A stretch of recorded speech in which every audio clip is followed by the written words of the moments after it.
Coming up this week in work. How can you tell the difference between genuine care and emotional performance? This week, we're asking whether modern leadership has become too good at sounding empathetic while quietly avoiding the hard stuff. And could the wildest employment scam in Silicon Valley history actually change the way we look at overworking? One engineer pocketed over $1 million working at 22 startups and barely doing the work. So is this fraud or is the system just broken? And in the workplace surgery, should you hire your spouse into your team? No, a bad idea. Well, one listener wants our advice. Stay tuned for that. This is Truth, Lies and Work, the award-winning podcast where behavioural science meets workplace culture, brought to you by the HubSpot Podcast Network, the audio destination for business professionals. My name is Leanne. I'm a chartered occupational psychologist. My name is Al. I'm a business owner. And together we help organisations build amazing workplace cultures. Yes, we do. And we will have all of that stuff and more just after this very short break. See you in a second. Welcome back. Okay, before we get into the thorny subject, I mean, I would never do it, employ your spouse. No. Before we get into that thorny subject, it is time for Leanne's favourite time of the week. Yes, sorry, I thought there'd be more back and forth, chatter. No, it is. We'll go straight into it. It's my favourite time of the week. It's a new news roundup. Cue the jingle, Al. There's no time for chatter this week. We've got to respect the listeners' time. They haven't got time for our bullshit. They really don't. Anyway, I cut out a load of stuff we talked about last week. So fair enough. Yeah, fair enough. Lee, what have you seen this week, my love? Got a new word. Okay, tell me what the new word is and do I guess it? Yeah, you do, yeah. Okay, what's the new word? Empathsplaining. So mansplaining is when a man explains something to a woman that doesn't need explaining. So empathsplaining is explaining something empathetically that isn't in empathy.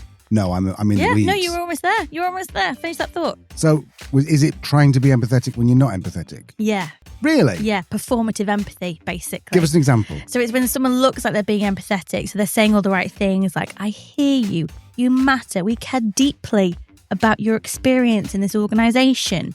But when it comes to actually doing something effective, then they don't. So they'll make layoffs and they won't give you promotion, they won't invest in your training development, but they understand, they hear you. Oh, that's the what main they thing. want. Yeah, what you want. Yeah, pretending to care whilst being a snake, essentially, is the kind of bottom line of that. It's a term that you can't pull lines out like that, but I've got a mouthful of water. It's a term that comes from our mate Jeff LeBlanc, who was on the podcast not too long ago talking about kindness in leadership. And what it actually is. He is a workplace strategist, a very fancy lecturer and researcher, and is getting massive traction online because he's naming something that we're all experiencing, but we don't have the words for it. So basically, it's performative empathy. So he says it can show up in 4 main ways. Strategic, so empathy used to soften a blow or win influence. Performative, all talk, no follow through. We've all known people like that. Mm-hmm. Conditional, so empathy only when it's safe or easy. Right, okay. To be fair, I think I've probably been a little bit guilty of that. Yeah, and I think a good example of that we've seen recently is around Pride Month in June. Lots of people pulling budgets, like, I'm only going to support you when it's safe for me to do so. And finally, undermining, so pretending to listen, then calling you too sensitive. Oh, that's a... I've been in situations like that. Like what? What happened? Well, like I've been in a one-to-one with a manager who's been like, I can see something's up, something's bothering you, talk to me, what's wrong? And I was just really open about how I felt. There were certain things happening in the organisation that weren't fair, that weren't supporting my performance, and I didn't think were reflective of the culture that senior leadership were trying to build. And I was told that I was too sensitive, just get over it. Wow. Yeah. And do you know who that was? Go on. Oh, really? Yeah. If you're listening, Alec, I bet you might be able to guess who that is.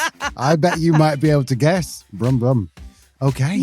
So anyway, back to the story. So back to Jeff. This isn't about you, Leanne. Jeff. Sorry, I thought it was an example.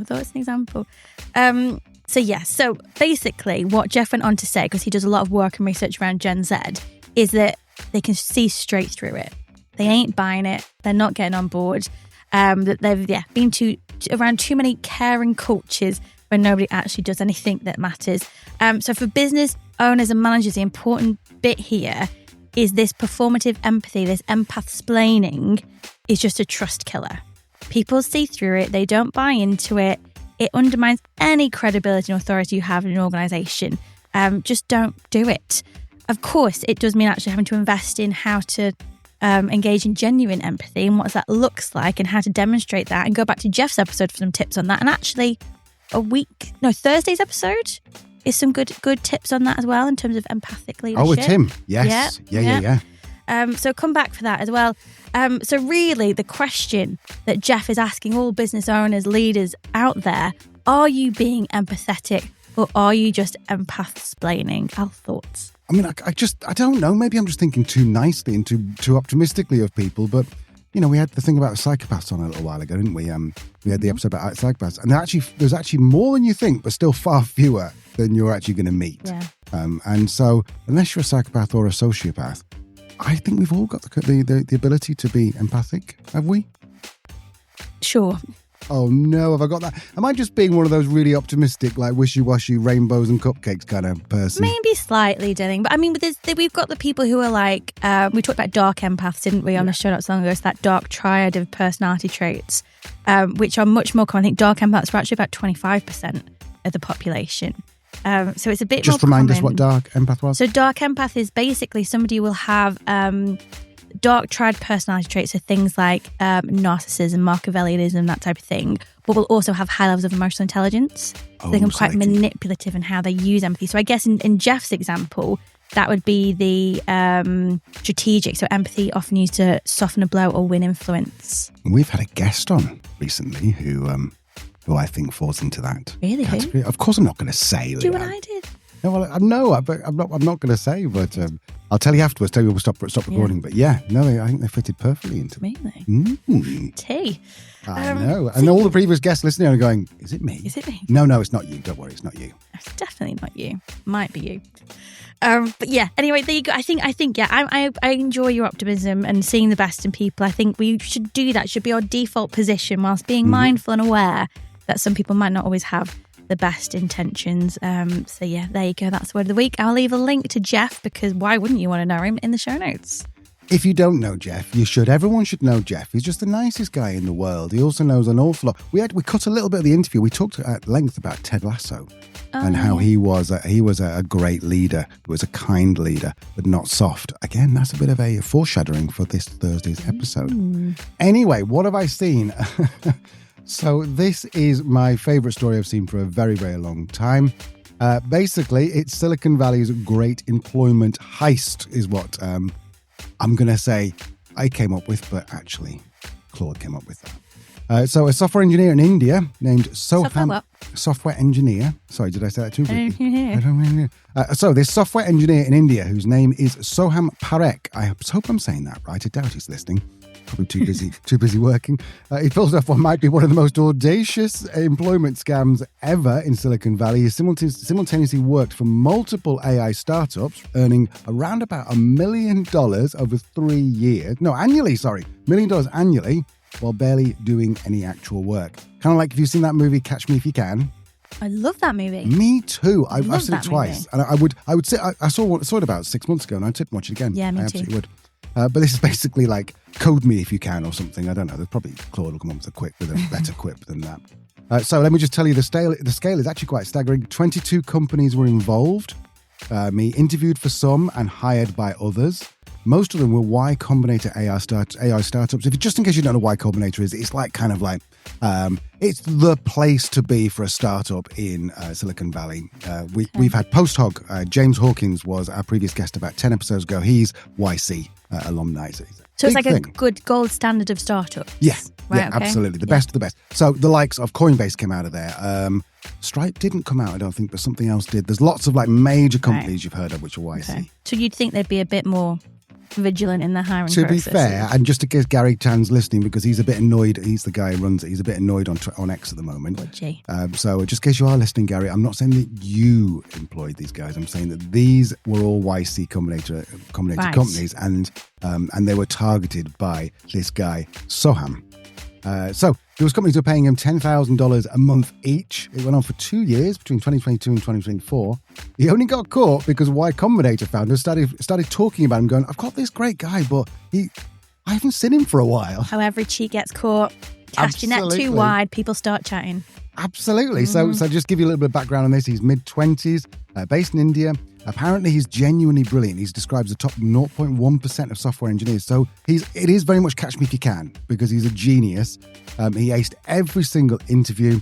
He had strong business acumen, and he created an incredibly convincing personal persona. I've got written down here. So basically what he'd do is he would go to interview.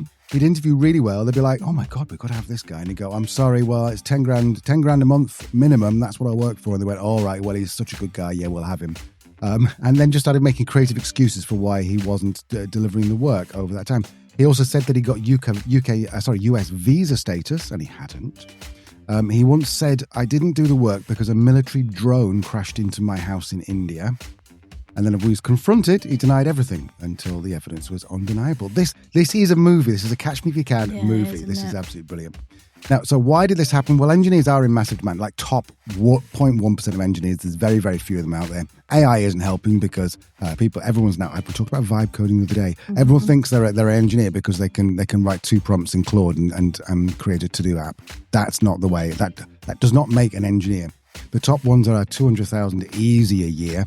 And so obviously, you can multiply what he earned. That's how he worked out at about $1 million a year. Nice. I know. So, I mean, what do you think? Do you think that he was a genius? Do you think he's criminal? Do you think this is just what's your thoughts? Well, if it's criminal, I don't know. I guess it depends on the contracts he signed, unless it specifically says you're not allowed to have another job.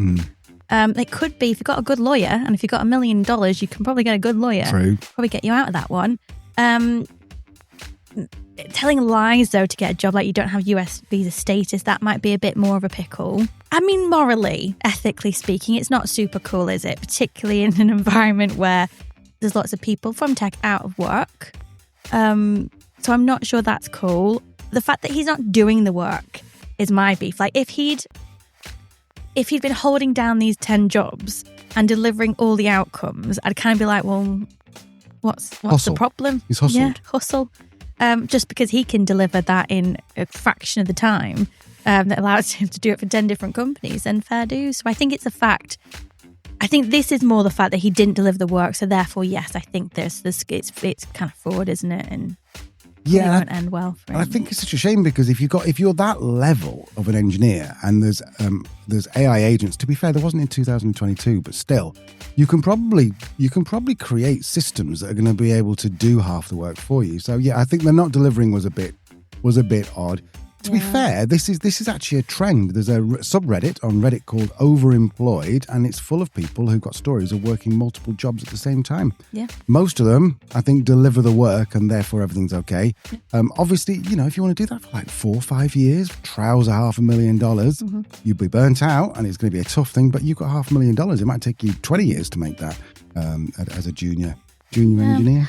I've seen people on LinkedIn lose their about this as well. Yeah. Like people are that's why we can't trust people to work remotely because they hold multiple jobs. And it's like, we're just focusing on the wrong thing. If somebody's doing the job to the standard that you want, it's not just indicating that maybe you don't need an employee, you need a freelancer or a contractor. As a contractor, I have multiple contracts. Yeah. I have multiple ways of earning money from different people. Like, it's no different. I don't get what the beef is. As long as you're getting delivered what it is, then it's just logistics. So if we took that to a marriage, as long as I was doing the washing up, and as long as I was a nice person, then you wouldn't mind if I was overmarried. No, because you are actually legally, contractually obligated as my legal husband in life. So. Yeah, well, we found out, didn't we, that maybe our marriage wasn't even registered because we got married in Gibraltar. Yeah, we did. So maybe it's not even registered, maybe not even married. There's a good chance we're not legally married in the UK. Excellent. So this is a good opportunity for me. Anyway. I don't think there's a great manager I know or work with that wouldn't catch on within a couple of weeks that somebody isn't doing the work. Yeah. And that's even before hiring them in the first place without doing the thorough check. So I don't know. It's kind of like, it's the same with catch me as you can, isn't it? If you can get away with it, then it's not all on him. So, Leanne, anything else to add, or should we move on to what you've seen? Let's move on. I guess it's a similar theme, really. I saw some research that basically looks at what happens when leaders say one thing and do another. Right. I'm loving how accidentally we're coming up with a bit of a theme on news roundups recently. We must be just on the same wavelength. Yeah, I want you to say it at the same time. Sorry. We finish each other's sentences. Sandwiches. Yeah. Like that sandwich. Anyway, yes, what happens when leaders say one thing and do another? And what? Well, what does happen, Al? You tell me. Not good things. Not good things. Not good things. So this research basically looked at what happens. I like how you bought a bit of time to check your notes there. That was very clever. Thank you. This research. I was always way back. So yeah. Keep it together. Come on. I'm not editing this bit out. So what the researchers looked at is what happens when there's a gap between what leaders say and what they do. So it's things like preach about inclusion, don't do anything about it, have favourites, promise flexibility, then call people back into the office, schedule meetings during like deep working time, all that type of stuff. So not stuff that's like outrageous, but irritating, frustrating. So a new study has basically found that all of this has a massive impact on trust, motivation and performance. But what is interesting is the reason behind this misalignment in terms of saying one thing and doing another. The reason why might be more important than actually the misalignment itself. Now that's a hook. Yeah? Go on. Put that at the beginning and cut out all the crap I've just been saying. What is it? You can't tell me. Oh, I've just shaken my mic. Tell me. But you want to learn more now, do you? Yeah. I'm involved. So basically, some researchers ran a scenario-based experiment where 308 employees were asked to examine leader word action misalignment. That's what they called it. It's that mismatch between what leaders say and what leaders do. So they tested whether two things shaped how employees responded. One, and I'm going to explain these terms, okay? But the leader locus of causality. So what that basically means is whether the leader's misalignment was seen as their fault, like the actual fault of the leader, or is outside of their control. I'm loving that the researchers, rather than say outside of their circle of control, they go leader's locus of causality. Yeah. Why use simple words when complicated ones will do? Number two. Because we're scientists. Because you're scientists and you're clever and you want the world to know you're clever. Indeed. And the second one that they looked at was perceived integrity. So how honest and principled the leader seemed overall. So they then measured how these factors influence how employees felt in terms of trust, job motivation, and job performance. So three really important things. Mm-hmm. So these are the findings that stood out. So why it happens matters. So employees believed that this misalignment between what is said and done was due to external factors like organizational constraints. Mm-hmm. They were more forgiving. Oh, okay. So, but when they saw it as internally driven, so it's just me deciding to be a bit of an arse, then they lost trust completely. So if it's outside their locus of causation, indeed, then they'll be like, oh, well, it's not his fault or her fault or their fault. Exactly. But if they suspect for a second it is their fault, premeditated. Mm-hmm. Yeah, exactly. So integrity was also important. So even when leaders were inconsistent, if they were seen as having high integrity, the damage was softer. So integrity basically acted as a buffer for its impact on trust and motivation. So if you see me as a decent human being, even if I am inconsistent in what I say I do, you're kind of like, I'll let it slide. Fair. Yeah. Fair. Trust, which is the emotional belief that leader has your best interests at heart in this specific scenario, was kind of the real key bit. So without that trust, both motivation and performance took a hit. Well, that makes sense. If someone trusts you or you are trusted and someone genuinely seems like a good person and something happens that you feel is outside their control, okay, that makes sense. Yeah, it does make sense, but it's not an excuse. No, it's not an excuse. But at the same time, I see that's the reason why being a decent leader and a decent human at work, because when something does happen that is outside your control, but people have perceived you as being a bit of an arsehole, then it'll go the other way for you, won't it? Yeah. But I think this is the thing is I wouldn't want anyone to listen and go, oh, well, I am integrity and my team do trust me. I don't mean to do it. It's often outside of my control. Sure, but that doesn't mean it doesn't have an impact. Right. So even in those scenarios, the impact wasn't as big, but it was still negative on performance, on motivation, and on trust. So it really is consistency that is really important. So the researchers basically concluded that employees don't need flawless leaders, they need believable ones. And the study shows that what saves a leader from losing their team's trust isn't sticking to a script, it's being honest about why the script has changed.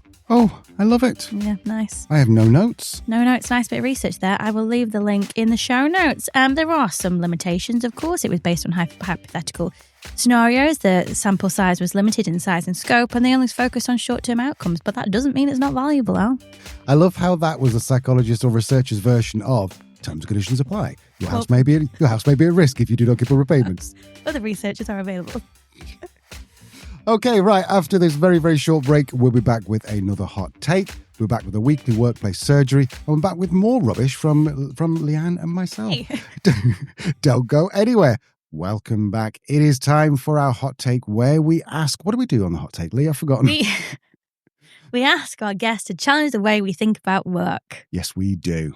And today is something that every single employee wants to tackle. That is how much they get paid. Because most companies say they want to be fair, but it's very difficult to justify the decisions they make around how much they pay and who they pay. Our guest today is Ramiz Kaleem. He is the founder of 3R Strategy, a consultancy that helps organizations build fair, transparent, and well-communicated pay structures. He has spent 2 decades working in pay and reward, and he says the issue isn't just how much people earn, it's whether they trust the process behind it. So let's go and join Ramiz and find out why pay transparency isn't just legal or ethical issue, it's a cultural issue. My hot take today is that if you look at new graduates and upcoming graduates, around 85% of them are saying that they're less likely to apply for a job where the recruiter doesn't mention the salary range. And we've seen this data is higher for Gen Z employees. And so our ability as an organization to attract candidates is significantly reduced if we're not transparent about pay. In the past, we've always, when we go to a job ad, we always see those words, competitive pay, which can mean anything. And the way that the pay for the role is often decided or has been decided in the past is we then ask a candidate to say, what is your current salary? What do you expect? And then based on their expectations, based on their current salary, a salary range is provided to them. And I think we've seen that change because a lot of organizations some are being forced into it because you see some websites saying that they're not going to publish any job ads if there's no salary range. And then we're seeing legislation come in, for example, in the US, across the EU, that are forcing organizations to do this. So some organizations are still reluctant, but we're seeing many more organizations do this than they have in the past. If I had a small business and I didn't have a huge budget for a role, I'd be very wary about putting the pay range on there because it's going to be smaller than working for IBM, for example. What do I do in that situation? I think candidates realize that if you apply to work for a small organization, again, I run a small organization, there's nine of us, and we do some of the work that might be done, for example, by PwC or Mercer, and we're not going to be able to pay those salaries. But when people apply to work in smaller organizations, what they realize is that instead of the higher salary, they might be getting other things that they value more, which is flexibility, possibly a nicer working environment, not having to give up their weekends and their evenings, and more development, being able to work in wider projects. So there's different priorities when we look at the data, and I shared the data with you around graduates and recent graduates, and that's obviously a younger generation, and you look at numbers of 85%. If you looked at that across the population, that might be more like 50%. So there's definitely a generational difference, but that doesn't mean that there isn't a higher expectation now, even from, Gen Y employees or baby boomers, that they are expecting more from their organization.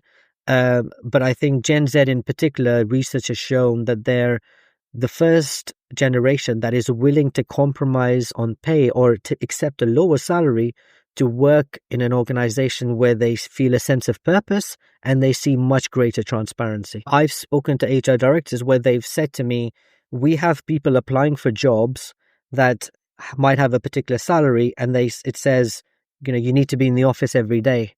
And what some candidates, and particularly Gen Z, might be saying to them, you know what, I would be willing to accept a lower salary than this if you allow me to be flexible and work from home most of the time.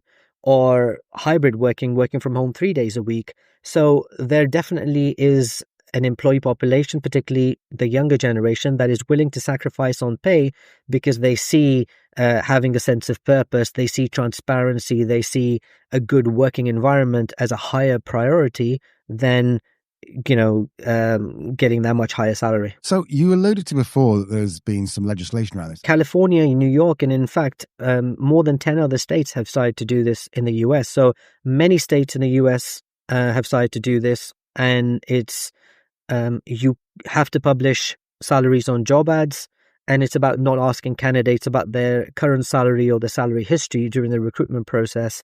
And in fact, research in the US found that the single biggest factor that led to an adjustment in the gender pay gap was eliminating that question in interviews of what is your current salary, because then decisions were being made more consistently. What tends to happen is, let's say you are underpaid in your current job, whether it's due to ethnicity or gender, and then your employer asks you what your current salary is, and they make an offer based on that current salary. All that happens is we're transferring that inequity or discrimination from one organization to another. So that is a big part of legislation in the US, and we have the EU Pay Transparency Directive coming in, which is going to be effective from June 2026, which means across Europe, all the EU countries will have to do both of these things. Can you see it coming into the UK anytime soon? So there's two parts of this. One is if you have an organization that is based in the UK, but they have employees across Europe as well, they will have to do all of this for the European employees. And a lot of organizations are saying they don't want to treat their UK employees any different from the European employees, because otherwise they're going to feel, oh, this is not fair because my colleagues are able to see this information. And then the other part is, we now have a Labour government that says they want to align more closely to Europe. So I don't think they're going to, because the EU directive is probably the biggest change I've seen in the last few decades to how organizations have to manage pay. So I don't think the UK is going to suddenly adopt all of it, but I would expect that they might start bringing in parts of the legislation. I'd imagine if I was advertising for a job, I'd be like, right, okay, they're going to be my content manager. I'm like, how the heck do I find out what a content manager should be paid? What a lot of HR teams and organizations will do, they will go online and they will look for a content role and see what the salaries are. And they might be going on Indeed, Glassdoor, other recruitment surveys. But I always say to those organizations, when we do this, all we're saying to the employees is, and if there's a disagreement on pay, that our internet research is better than your internet research, because that data is the same data the employees have access to. So what we always suggest is to use salary surveys that are formal surveys that are not based on advertised salaries, but they're based on actual salaries of employees. What happens if there's pushbacks, the CFO pushing back? Are you seeing that? And if so, how do I defend my position that I want to pay a certain amount? There isn't a lot of investment to be made. There are obviously some adjustments to be made because there might be equal pay risks because people are significantly underpaid. But ultimately, whether it's Gen Z or any employee, what they want to know is that, are we being treated fairly? And it goes back to people are less interested in what everyone else is earning around them, but they want to know, is there a process in how you're deciding pay for me? And that's the same process for everyone else, so that we are being treated fairly. And then once we start sharing the context around how we make pay decisions, we start sharing with them the pay approach to pay is equitable, and that helps to build trust with them. And once we have that trust, what people tend to do is they start to not focus on what they get paid, but they just start focusing on doing a good job for you. I feel the topic of pay transparency is so important. It can sometimes be confused with pay disclosure. So if we talk about pay transparency, some business leaders, they'll say, well, I don't want everyone to know what I get paid, or I don't want my colleagues.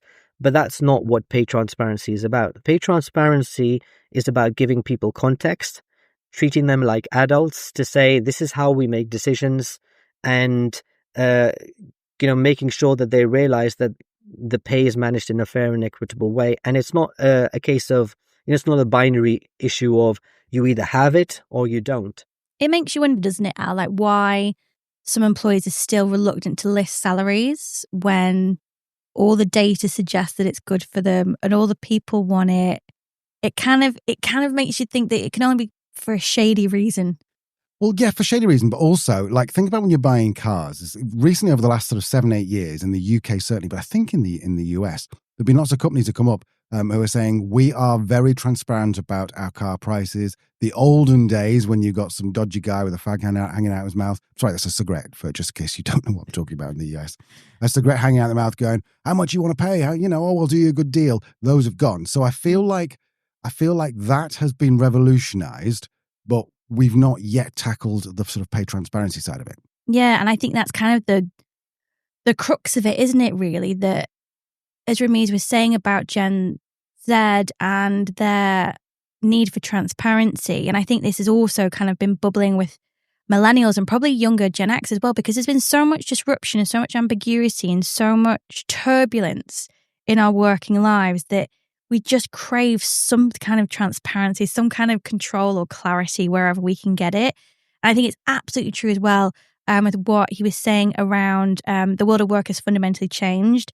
People may well be happy to take a lower salary if it allows them more remote working and flexibility. And that just makes sense. Mm-hmm. When I was doing my biggest commute, I was spending about 130, 40 pounds a month on travel. And that was back in like 2011, 2012. Yeah. It'd be easy double now. Triple. Yeah, triple. It's a lot. So yeah, I can see why that would be a factor as well. And there's so much in the news about people hiding stuff and, not being honest about stuff. So you immediately think if someone's not being honest or won't be transparent about their pay, what else are they not being transparent about? Which gives you such an opportunity to flip that on its head, to be able to say, we are transparent. Like Jeff Roberts, phenomenal guy, currently traveling his way around Europe, some of the most amazing places that he keeps sending photos of. But he's from Outsetter, and they've got such a transparent way that everyone earns money and equity and can just work 1 day a week or 6 days a week or whatever they want. There's the other guy, I don't remember his name, but do you remember about 4 or 5 years ago when he paid everyone $72,000 a year? Yeah.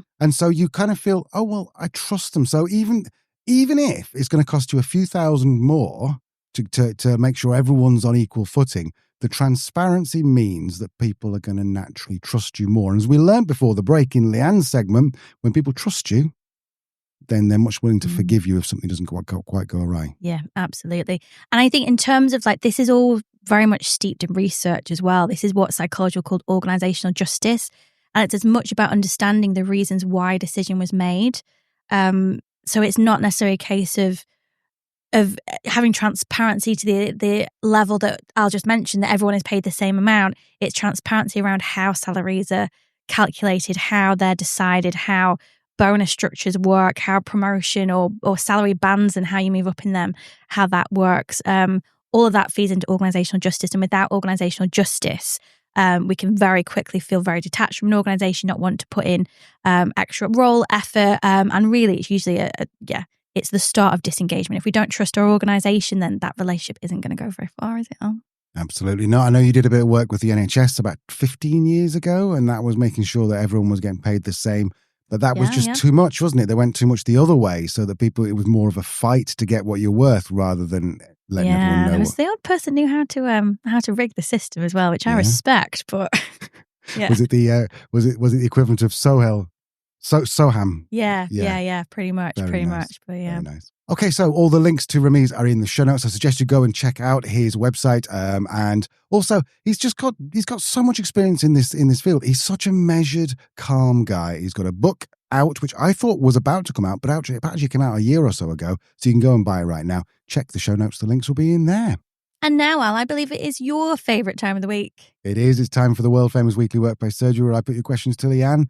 Leanne is a chartered occupational psychologist and expert in work. She's also pretty awesome. And there's not been a question that's stumped her yet. So let's go and see if we can do that now. I've got 3 questions here that I'm going to ask her.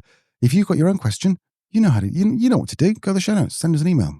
I'll put it to Leanne next week.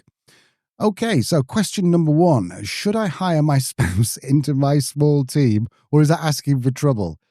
Just in case you're wondering why I'm laughing at that, then Leanne is my spouse and I am Leanne's spouse, and we now work in a small team. So yeah, this is very close to home. So I run a small consulting business with a tight-knit team, and my partner's been out of work for a couple of years now. He used to be in a professional role, but after losing his job, he decided to step away from work entirely. Financially, he doesn't need a job, but I've been thinking about bringing him into the business. Would this actually help the team, or just blur the lines too much between home and work? Oh, and the PS here is, any upsides to hiring your spouse? Right, let's find out what Leanne really thinks about working with me. I don't think it's about working with your spouse. I think that's the wrong question. I think the question should be, does your spouse have the expertise that is required within your business? And if they do, then you should consider hiring them. Too many, I think this is very true of every small business owner, that will always look to the people they know, and typically that will include family, to fill roles and functions within their business. And I think that's fine, so long as they are part of the same recruitment process you'd put everyone else through. And this starts by understanding the job that you need in your business. What's the role that is required in your business? What is it going to deliver? How does it fit into everything else and how that's delivered? That's what psychologists call a job analysis. That is where you start. If you start at that point and then look at actually the type of experience and skills and knowledge and capabilities you're going to need to fill that role, if your spouse meets that criteria, then yeah, it might well be worth bringing them into the business. There are the complications that come with that. And I think unless your partner really, really wants to work in your business, I wouldn't advise it. I think it would blur lines. It sounds like it's not necessarily something that has to happen. If there's an underlying turn here that you think they need to be engaging in some type of work, there's lots of different things they could look at. If they were in a professional role previously, they could look at non-exec roles. They could look at board advisory, more voluntary stuff, charities, public sector. Lots of fulfilling roles out there for somebody who has expertise but doesn't necessarily need to earn a paycheck. So overall, I would say the way you've asked the question, I'm not sure you've entirely thought this through. So as a high-level, simple answer, no, don't hire your spouse. Do the work to understand what your business needs. Do the work to understand what your partner needs, and then go from there. Yes, I think you've hit the nail on the head. Something which bothered me about this question was it felt like the person asking the question was basically going, well, I have to go to work. Oh. And so this person, so my partner needs to, it's not fair they sit at home, because they don't talk about kids or anything or any childcare or any caring stuff that may well be, but I don't know. So I got the sense that they were a little bit jealous of going, well, I would love to be able to sit at home and watch Bargain Hunt. And that's a very British daytime TV show, by the way. Reference there for all us Brits. The other thing which I was thinking was, if they have got expertise, why not bring them in as a consultant, or even just this new term that I've just made up called a silent consultant. And that's where they would do the work, but nobody actually knows they're delivering the work. You just go, oh, I've got a consultant. You could even just try that anyway. That might be an idea to start off with, is just get them in as a consultant, whether it's a silent consultant or not. Dark consultant, that's what I'm going to call it from now on, dark consultancy. So it's my word of the week. And bring them in and see if they actually do bring value. Just do like a 2 or 3 week project, because you'll soon find out, A, if you can work with them, B, if they actually are bringing in sort of, like you said, value, and C, most importantly, whether they actually want to do it. Because they might even be telling you they want to do it, but actually they feel like they have to say that. Any other thoughts, Lee? I think, what do they say? Are there any upsides in hiring your spouse? Careful. Upsides are you can speak very openly, very clearly what's on your mind. You can bounce ideas around. They'll become equally obsessed with you over an idea that nobody else in your organization will quite get to that same level.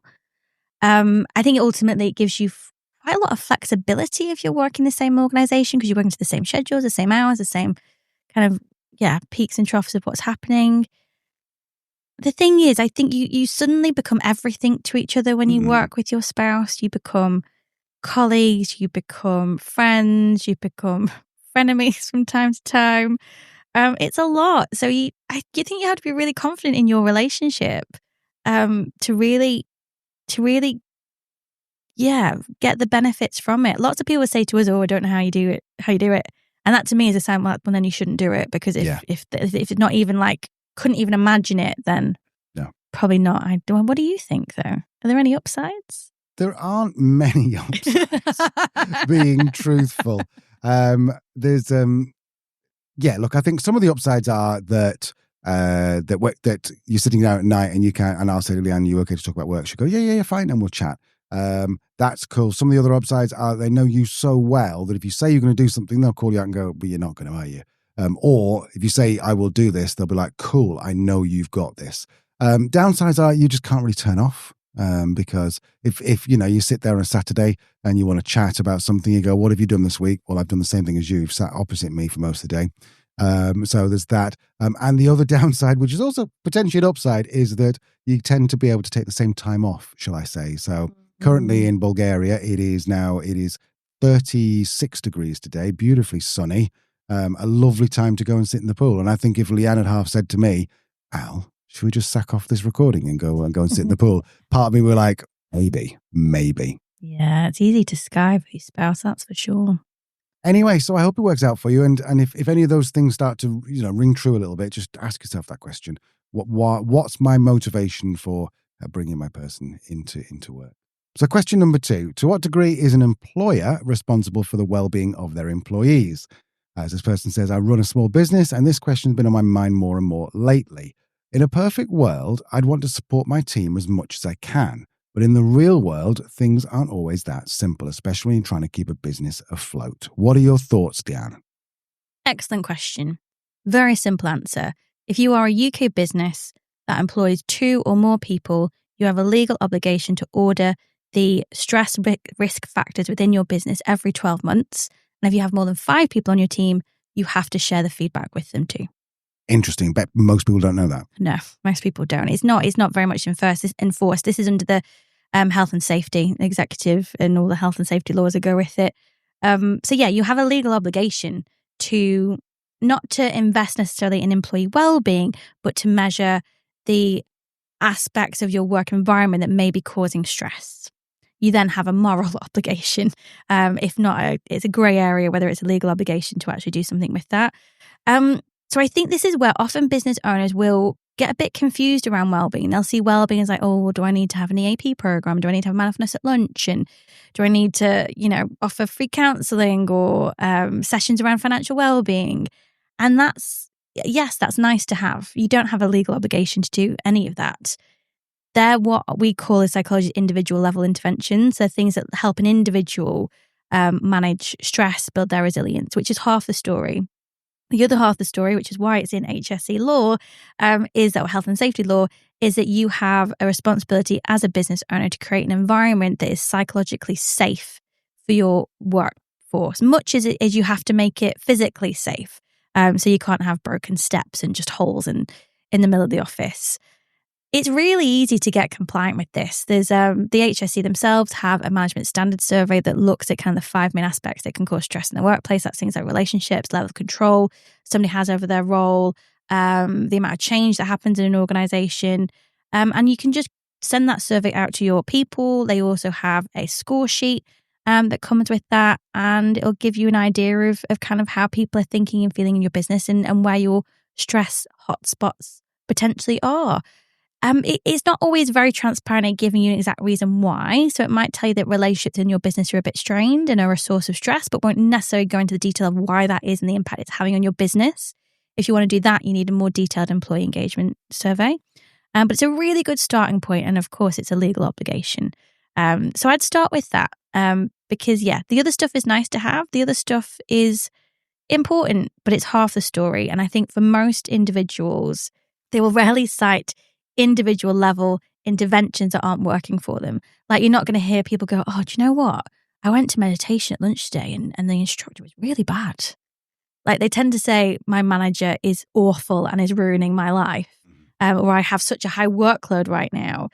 Because they're the actual organizational elements that impact stress. And that's where you have a legal obligation. Nicely put. And I think that's a key thing to remember, is that I think a lot of people think, well-being of my employees is, like you say, wellness app, it's mindfulness, it's journaling and all that kind of thing. Whereas, as Leanne said, that's the equivalent of, I don't know anything about fitness, but that'll be the equivalent of warming down. But the actual important thing is going out for a 5K run. And that is like having decent managers. And I mean, if you're interested in this, there are 7 R's for an amazing workplace culture, which Leanne has designed. It's called the RX7.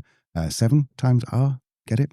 And some of those are role, responsibility, recognition, relationships. These are the core things. And these are things, if you get them right, then you don't need a wellness app. Or in fact, if you do, then it's just like, oh, brilliant. Everyone's doing so well that they're like, wouldn't it be nice to have a bit of yoga together at lunch, in the park or something? So, yeah, I think that's really, really important. But it's a great question to ask and a brave question, because I think a lot of employers wouldn't necessarily want to ask that question. To be fair, it was anonymous, but wouldn't want to ask that question. And I think just my last bit of advice would be, as a fellow business owner who doesn't, I know more about this than most people do, just because we talk about it twice a week. But before Leanne and I started doing this, I would have gone, oh God, what do I need to do? Don't worry, there's very little you actually have to do. There's one thing, train your managers, that's what Leanne always says, but just get Leanne's email, jump on a call with her for 20 minutes and she'll talk you through like the quick 80-20 wins. And you can just employ someone for like once a month just to help you with this. You don't need to have a full-time person. Yeah, absolutely. I will leave a link to the HSC stuff in the show notes so you can read more about what your legal obligations are and the tools that they offer to use them, which are completely free. Brilliant. Okay, so question number 3. Can DISC, D-I-S-C, actually help with team tensions, or is there something better? There's something better. Was there more? There is more. Now, this person runs a marketing agency, 14 people, and they're recently having some personality clashes. One team member in particular asks endless questions. I think it's about them getting it right, but it's winding the rest of the team up. Some are actively avoiding her now, and I don't want this to get worse. I'm thinking about using DISC, which we'll ask, you'll explain what DISC is in a second, to help everyone understand each other a bit better. But I've never used it before. Is there something better I should be looking at instead? Just so I know, is that the red hat, blue hat, or is that Edward de Bono? Yeah. No, not the hats, but it's colours. Right, okay. Yeah. So tell us what DISC is and what your candid thoughts are on it, Leanne. DISC was invented by the same person who wrote the Wonder Woman comics. I think that's all you need to know about the scientific validity of DISC. It's very popular. It's very popular. And I understand why, because it gives teams a really nice, clear vocabulary and visual representation of their role within a team. And that's really nice. But as John Amici said, how we distill the complexity of human behavior to 4 primary colours. It's just not that simple.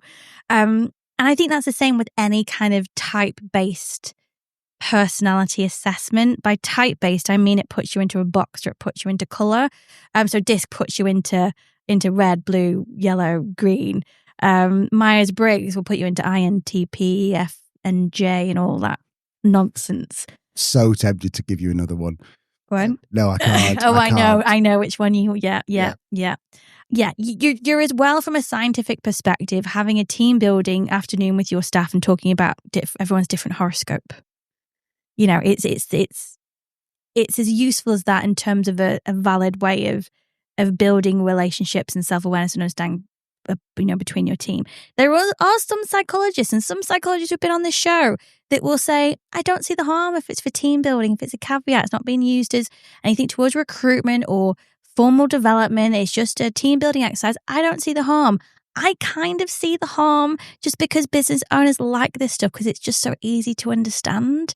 So then they'll go, oh, do you know what? That was great. And they said we shouldn't use it for recruitment, but do you think we should? Because looking at our team, we don't really have any yellows. We should probably hire a yellow. So for me, it kind of, the danger is there because that quick fix is just so tempting, understandably, to a business owner when it comes to recruitment. So I personally don't enjoy recommending these types of tools in any scenario. Type-based ones, if you really want to do a type-based, the only one that I would say is fairly useful is Belbin.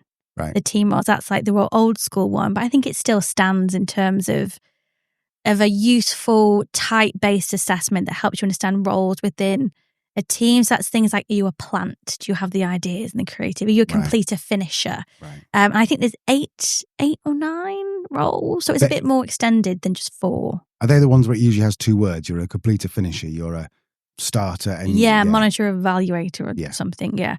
So I think that can be quite helpful, particularly if you've got somebody who's asking lots of questions. It might help them understand kind of why they do that and where they sit in the role. They sound like a bit of a duck shuffler, as we talked about the other week, a perfectionist, and how that can rub up a completer finisher the wrong way because they just want to get the job done. And also build that self-awareness that this is my, default behavior. Maybe at times I need to modify that a little bit to, meet the objectives and deliver the outcomes that the team needs to deliver. So I think for understanding that can be really helpful. And it's really simple. It's not a long questionnaire, so it's not too time intensive. So Belvin could be a good one.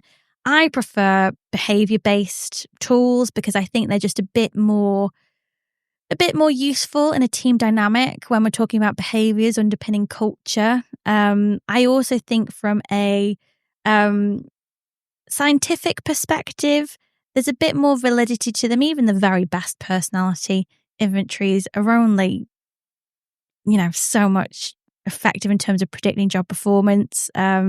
Even the very best ones, I respect them and I think they play an important role.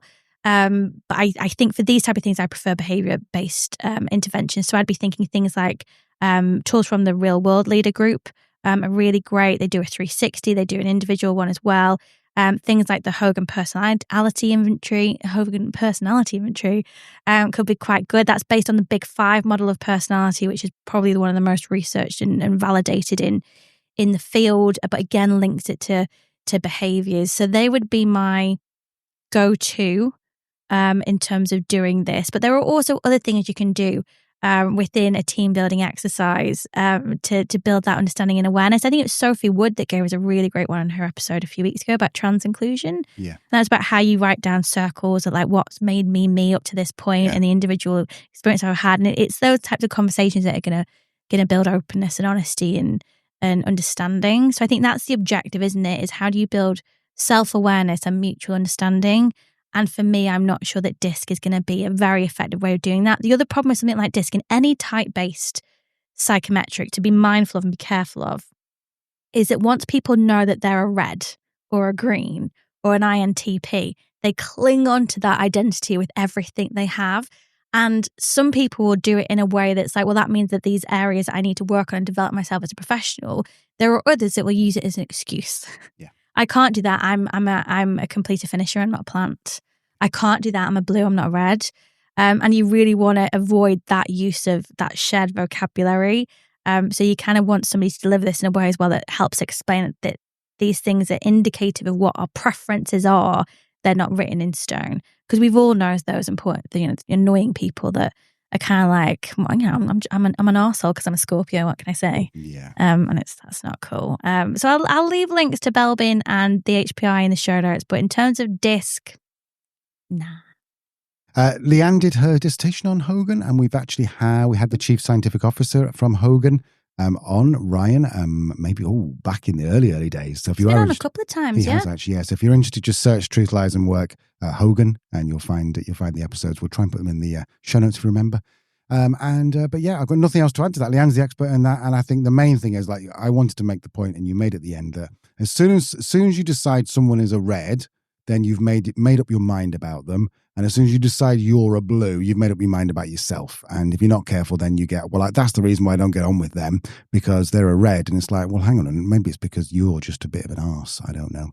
Anyway, so all the links will be in the show notes. Lee, anything else to add before we say goodbye to these lovely people? No. Okay, so we're back next Tuesday with another This Week in Work, where we have a hot take, of course. We have a news roundup and the same you just listened to, the world famous weekly workplace surgery. Why I put your question to the end. Nearly got it out then. And on Thursday, we have got the nicest man in business. We do, Tim Lupacini. He's giving us a masterclass on humility in leadership. And I think you might be surprised. He's certainly not soft. He's wildly successful. And just kind of shows that being a good person is half the work. Yeah, and if you're wondering, oh, right, there's another person who leads 3 people and has got a good idea. No, this guy has got 24 offices, law offices across the US, leads thousands upon thousands of people, and still manages to just be a really decent guy and a great leader. So if you manage a lot of people, or you want to manage a lot of people, then this Thursday's episode is right up your street. Lee, people need to subscribe, do they not? Yeah, if you wouldn't mind subscribing wherever you listen to your podcasts. leave a review. That would be really nice. Thank you to some of the couple of reviews we had in this week. That's always Lovely. good. Get in touch. Come over to LinkedIn, join the conversation. That's where we have all the chats, bare our souls, and pretend that everything's okay. We don't pretend that everything is okay. That's the point. No. Anyway, come over, have a chat. Just to be clear, Leanne said bare our souls, not bare our souls. Just to be We will see you next week. Bye-bye. Bye.